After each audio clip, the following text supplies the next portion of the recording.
Ayo, little man, what's going on, everyone? Nick here from Little Man YGO, back at again with another video, and this time we found the Tangu Plant deck that I best affiliate with. I feel good about playing, and I wanted to review it with you what it was today and a couple of replays I've been having because I've been cooking a bit, not gonna lie. But before we jump into anything, we are at 621 subscribers. Thank you so much for all the love and support you've been giving to the channel so far. We're doing the Tango videos now. We're exploring other formats. We're doing some more like videos. So like if you like any of those things, then you got to hit the subscribe button. That is right below the video itself. I will wait. Also, we have a Discord. So there's a link in the Discord for the description below of Team Little Man. It's just not just myself, but it's all the other jabronis that are on our team. And we're partying every single day. Be sure when you get in, go to the welcome section, click the add to roll, and come hang out with us. So this is, as you see here, I don't, for those of you who have watched this video for the first time and don't know who the hell I am, fair enough. I've been struggling with trying to find a Tengu deck that I actually like, right? I've been having a couple of interesting suggestions throughout the format playing. You should play Karakuris. You should play Infernities. You should play Falcon Punch, which, obviously the name itself, Falcon Punch, tickles my fancy because it's one of the best melee characters ever. Shout out to Captain Falcon there. But the problem is that like there wasn't this deck that spoke to me. That's the problem. You got to find a deck that you like playing, or else, like, what's the point of even playing Yu-Gi-Oh to begin with? It's not necessarily to be the best deck, but it needs to be a good deck. And well, I'm actually playing one of the best decks in the format. So this is Kath Sith Chaos with the Gravekeeper Spy engine. So, for those of you who do not know, this card called Fable Kath Sith. This card is discarded to the graveyard. You can target a face-up card on the field, destroy that target. It's also a light level 1 tuner. And it works with Kushano, which so happens to be a level 3 fiend that you could get off Tour Guide, and it's also a light. And when that card says is that you could send it to if it's in your graveyard, discard a Fable, add it right to your hand. So you're able to trigger Cat Sith whenever you want. This also plays all of my favorite decks. It's almost like a very like up-to-date Go format deck. You have the Sorcerer, the BLS, the Wing Blast, the Solemn Brigades, the Dust Shoot. It feels like a Go format deck, and obviously Chaos Turbo is one of my favorite S tier decks of all time, at least especially in the Go format sense. So why not try to play something similar to it?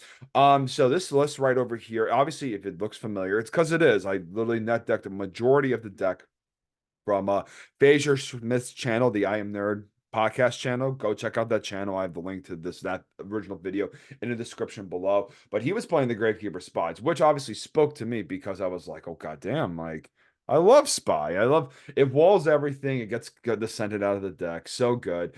It also so happens to work with the 1 stars that are in this deck. So you just make the easiest Trishula plays in the world.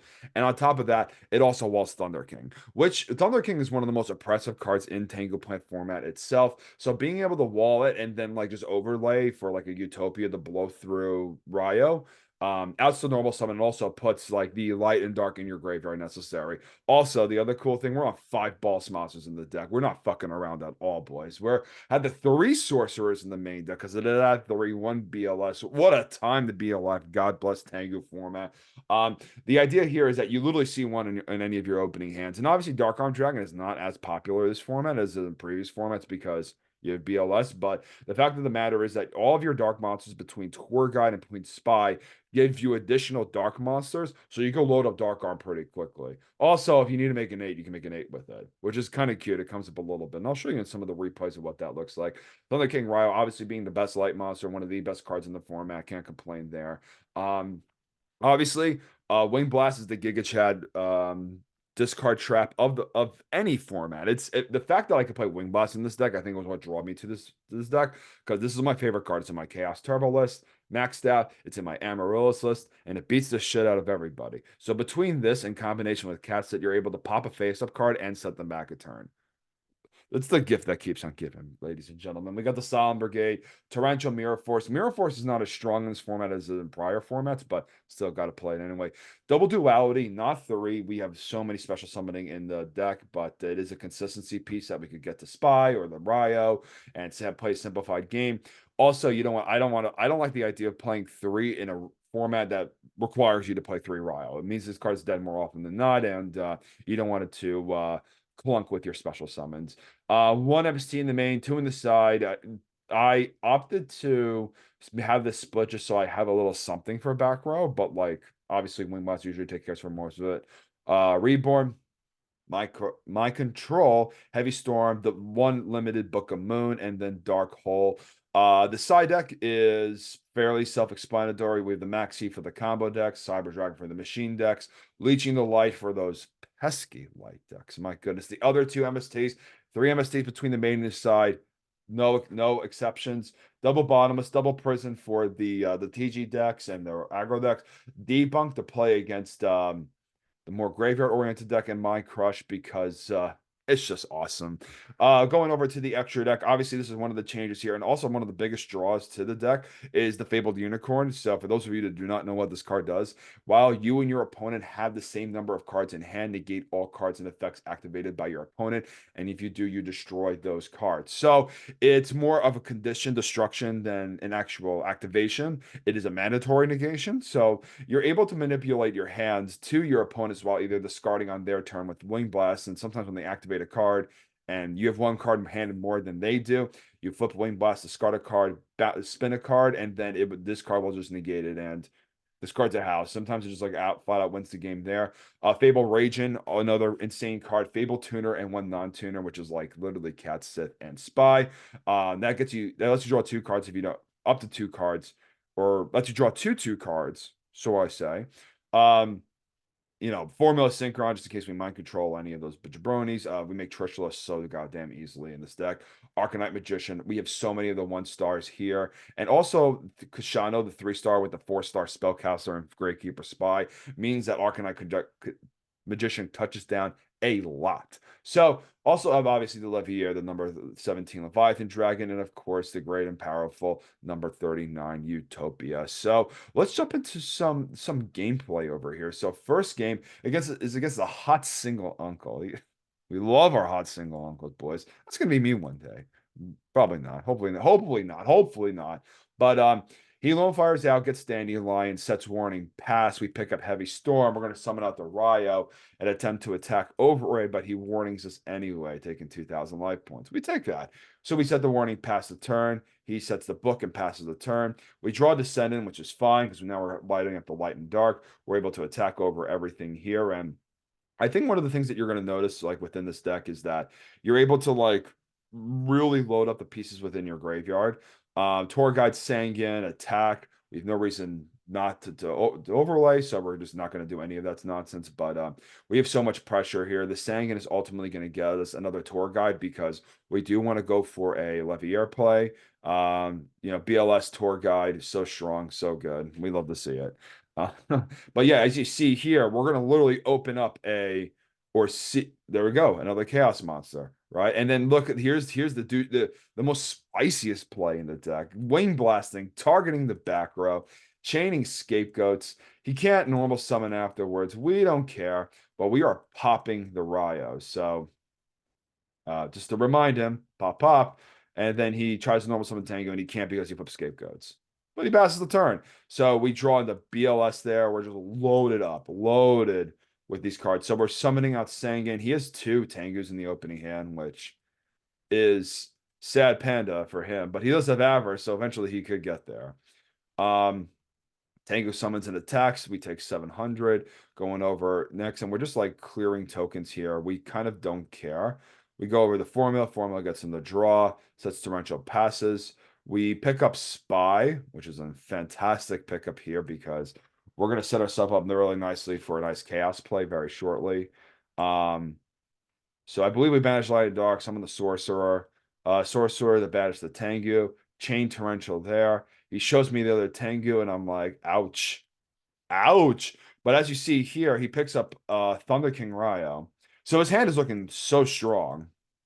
And decides to just send everything back over to the deck. Draw 2 cards. He summons Ryo, and Ryo is going to get walled by Spy. So this is exactly what I was talking about here, where you could you just get this guy out, which is pretty nice, and sets 2 and passes. which is crazy. So we decide to snipe off the back row. We mind control out. We overlay for Utopia. Utopia attacks for 25. Look how much we just outed with like literally committing no other cards. He went +1 on us off the Avarice. So it feels very free, in my opinion. But he reloaded his Tengus. He damage steps, clunks with both of them, unfortunately, which is completely okay. And then we set Torrential past turn. He draws Foolish Burial, sacks for Caius. Caius to Torrential, chain Torrential there on the Caius. But I tell them that Tengu to summon. So very important. The Tengu is chain link 1. Kai is chain link 2. Chain link 3. Torrential. Torrential wipes, and then he gets a Tengu. So Torrential's not going to wipe out the Tengu there, which is really cool. So we attack over 17 pass, but we do have the great and powerful Blackluster Soldier, and we're able to just going to swing for the fences. 1,300, 3,000. He's down to 11. Warning is dead. We have all the Solemns in the world. We Solemn the Dark Hole. We Warning the BLS. He can't do any of it. He goes Dandelion summons that. Discard the Veiler. We summon the Maxi, and then we attack for lethal. So that's our 2-0 against Hot Single Uncle. But he wants to run it back, so we are going to run it back. I believe I lose this match, but it's not a 2-0, so we take that. So we summon Thunder King. He activates the Torrential Tribute, which is completely fine. He goes in with the Reaper. We have to Veiler here, unfortunately, because that's what we do best. And we set 2 pass. So we go over, makes Dandelion, set Heavy Storm. I decided to Judgment out the Caius because we're going to Pro Storm this man, which is exactly what we do here. He pays a lot of life points, and then we flip over that. So we make Tour Guide, search for Tour Guide. We clear both, summon the Sorcerer, banish that, make Livier. Livier bring back the Thunder King so he can't make a play on us, and that blocks the Debris Dragon play. So good. And then we switch it to a defense, so we play around Mirror Force, but he deep prisons us there. He Dark Holes, makes the Debris Dragon into the BRD, and we have a handful of gas. So we make Dark Arm, we have drop Reborn and attack. We're just dropping boss monsters left and right. It's so good, so awesome. Our hand is not great this game, but that's okay. So we ended up discarding. His hand is a little slow too, so we ended up popping that. We summoned the Descendant, Synchro into Arcanite. We could have attacked and see if that would have gotten us somewhere, but did not want to lose out to Mirror Force where we could have Arcanited ourselves there. Warning gets touched down. We attack over with Tour Guide. He flips Scapegoats. Not a whole lot going on his hand there, but obviously one Lone Fire Blossom could take over the rest of the game. We have to warning this Tour Guide because or else he's going to crash into Sangan, and we can't have that. We summon Thunder King. We start poking through the tokens here. Set Book of Ourselves past. Flip over Thunder King. He flips Warning. So he's answering all of our dudes, but he's paying a whole ton of life to do so. So we summon Sangan. We book the Sangan. He decides to clunk with the Tour Guide. We draw. We pass. We don't have enough darks, which sucks. So we're sitting here for a little bit. I mean, this is the downfall of man, I say. We draw Max C. Max C doesn't do anything. So unfortunate. We end up dark holing because we're like, all right, we picked up Dust Shoot, so we're all good in the neighborhood with that. He top deck BLS, and that sucks. What are you gonna do? Yu-Gi-Oh. So we duality out. We obviously grab trap Dust Shoot. But this guy's hand is insane. It almost does not matter what we Dust Shoot here. We set Spy, set Dust Shoot, pass, flip Dust Shoot. Get rid of all the multiples. He dark holes us. We decide to max C here because our hand is like not looking good in relation to his hand. So we're trying to like mitigate that. We set Spy pass. We flip over the Spy. He changed the Veiler. We summon the Descendant anyway to attack over everything. He gets us the Lone Fire, sets that passes. Tour Guide into Tour Guide, makes Leviathan. We warning here. I think it was a preemptive warning.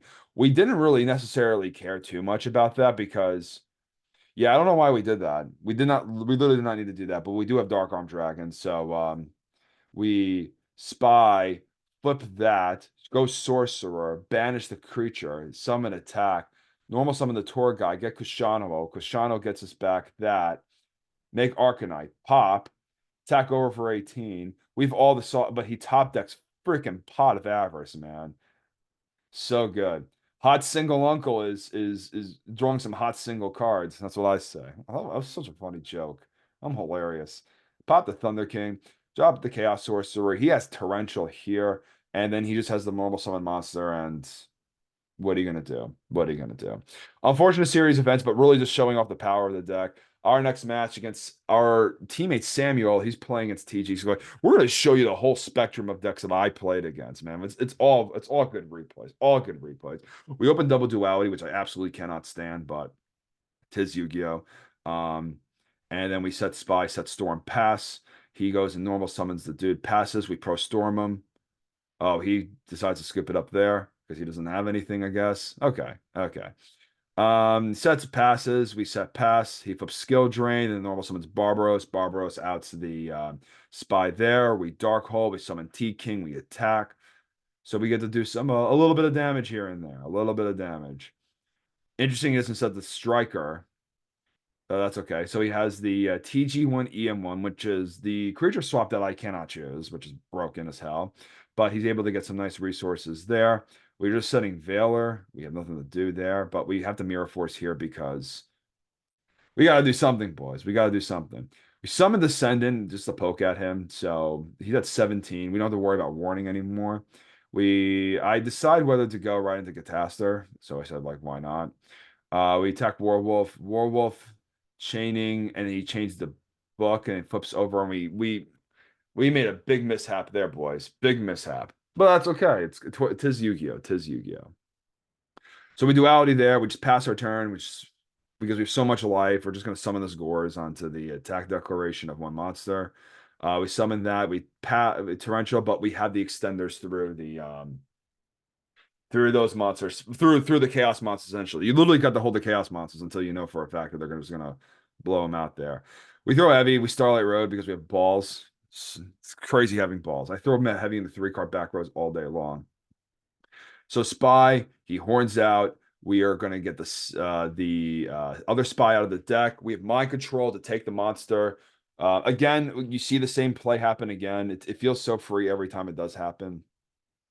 He goes to search for the monster, picks up bottomless, synchros into Wonder Magician. Wonder Magician chains into the MST, booking the Utopia, which doesn't really do a whole lot, but he flips bottomless on the Utopia. We do pick up Thunder King here, which is very, very delicious. But the problem is that we're fine because we get to um, Dark Hole clear, summon T King. He can't search on the end phase, which we love. Summons Rush Warwolf, and then deprisons our dude. Summons out the tour guy, get back the same Thunder King. So good. Free money. And then we tack over with Ryo. And then the best thing here is that we could just discard the random cat stuff, pop the Barbaros, banish the Chaos Sorcerer. We have so much advantage, and then we're able to take the game there. Very cool. Very, very cool. So technical difficulty, technical difficulty. You were not supposed to see that. It kept playing. But as you guys have seen here, we're playing as Gravekeepers. Now, the cool thing with Kushano is that it's not affected directly by Necro Valley. So we're able to discard, cast Sith, get it back, and pop Necro Valley anyway, which does free up our Chaos monsters there, which is a good little tidbit there. Also, Necro Valley and Royal Tribute, if it discards the cards out of hand, so it does trigger Cat Sith, which you're going to see in a little bit, which feels so good every single time. He gets the nice little commandant out of the deck. Discards, searches another Necro Valley. I guess he's trying to draw for Royal Tribute, that bum ass card. So he's just searching and passing. We go spy. Spy grants us the other spy. We go descendant, target the back row, hit the deep prison, attack over with descendant, attack over with spy. It's boosted. We got the power ups right there, baby. All right, so he goes up and gets a commandant because he needs to beat this board of whackness, right? So he attacks over with commandant to the spy because he can't out it any other way. We summon the Veiler to make the Catastor to put all these darks in graveyard. And then after that, we summon the Catastor and pass. He goes Upstart Goblin, gives us another 1,000. Malefic, this was a bit too conservative here. Definitely should have just like not done that at all. We could have kept the heavy and just blown him out with that. I literally was not thinking. But we had to fight our way back into this game. I don't think I played particularly well this match either, but like the deck sometimes just plays itself. And you just top deck Thunder Kings like an animal. Um, Make a Shanowo, go Black Rose, clear everything. So strong.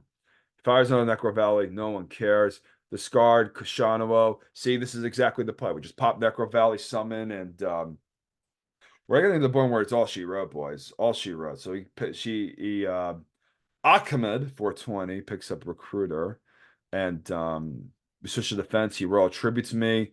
Pick up Dark Hole. Now we're drawing all these cards that we can't really activate, which is like unfortunate. We make Brio. He solemns it, goes down to 50. Targets the back row. That's a Mirror Force, unfortunately. But I know for a fact that we have this Dark Hole in our hand, and we just need to search something. Something. So we got Fabled Cassith. That's going to out the Necro Valley on our following turn. So we don't care about that. This Kushano combo is doing so much work. And of course, we drop the Chaos Sorcerer, clear the world with Dark Core, and then we just start dropping Chaos Monsters. And he saw the Reborn. He saw enough. He did not want the smoke. All right. So going up in the next game here, he rolled tributes. We end up popping the Necro Valley. Who cares? Like outscores. Very good. And this is another mishap too. I knew that he Black Horn Dimensional Prison too, but we do take the MST there. So he summons gets a recruiter by flipping over the spy, attacks over for 34. We're all good in the neighborhood here. We draw Sangan, which is a fantastic draw here. So that's going to ultimately get us to Tour Guide. And Tour Guide is going to get us to the light, and we pick up Cast Up, which is an amazing top deck. So here's the misplay that I should have done. So we did this right. We discard the castle, get to Kushanowo for the Necro Valley, right? After that, we should have just attacked with the Leviathan Dragon to bait the Deep Prison. And then after that, we summon the Chaos Sorcerer to out the Recruiter. That's what we should have done, fellas. That's what we should have done. And obviously, summon the Chaos Sorcerer in attack mode just so Commandant cannot out it. And he would not be able to get a search. But now we're just going to eat this Black Horn of Heaven like a bum. So that sucks. But we knew we had to drop it there or not drop it ever because this deck just seems to get Necro Valley every single time until you out it every single time. And at this point, we already outed 2 Necro Valleys, which is bananas. Like this deck is really good it's a chaos deck that could play very, very well through these cards. So then he Steal, which is one of the craziest cards in the deck. Gets back 2 monsters for free, runs over T-King, passes, gets Judgment. So we know that Judgment is back there. And then passes turn 2. We run over the monster with Leviathan. We set the Kushanowo so we can bait something. It runs over, passes. He solemns the Leviathan, which is fine. He picks up DD Assailant from that recruiter. We set to pass. He's playing very passively, boys. So he's just summoning out the recruiter, and then we flip Dark Hole here. Gets Commandant. We don't care because we have Torrential and like every way to stop a normal summon in the history of time. So we're just going to keep stopping normal summons. We Heavy Storm here. Summon Tour Guide, activate Tour Guide, attack with both. That puts us down to him allowing to 11. We get back. So fun fact, boys. Levier gets back any monster from the banished pile. So we get Spy because we want to set ourselves up with a cat set play. And even we fucked that up. So we get Right of the Spirit right there, draws out, and just starts a bunch of cards and passes. We pick up Cat Sith as is. So we could have done a couple of things here. We could have discarded for the Kushano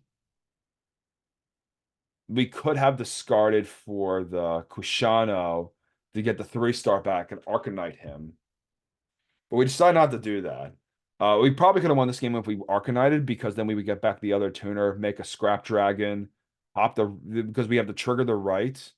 So that's what we could have done. We could have literally discarded the Cat Sith, get back Ashano, Um, oh, it's mandatory. Never mind, never mind, never mind, never mind, never mind, never mind. But we get greedy. So we set the card and then we make a Fabled Raging, which gives us two more cards. So that's good. Um, we MST the back row. We get the frickin' Rite of Spirits, um, which is they're called the Haunted on their Necro Valley, which is pretty cool. We Leviair out. He doesn't have any more targets in deck. He draws Dark Hole, summons that, makes a Utopia. Utopia, he should have hit over the Raging. He should, because that's like Levier was not doing anything there, but we flip over the Casta, make a Brio, and end the game. So even through all of those mistakes there, all of those mistakes, we were still able to come out on top. We blew through all of his Necro Valleys there from the Casta stuff. It's what could I say? This deck is solid. It feels like me. It feels like it has my spirit into it. So very happy I was able to find a deck that I really like, and I just built it in paper. So Tengu format, come catch these hands. If you like more Tengu format, comment. Please like, comment, and subscribe for more. Edison, Tengu, Go, other retro Yu-Gi-Oh, other alternative Yu-Gi-Oh, and I'll see you guys all later on. Peace. Have a great day. Stay safe, y'all.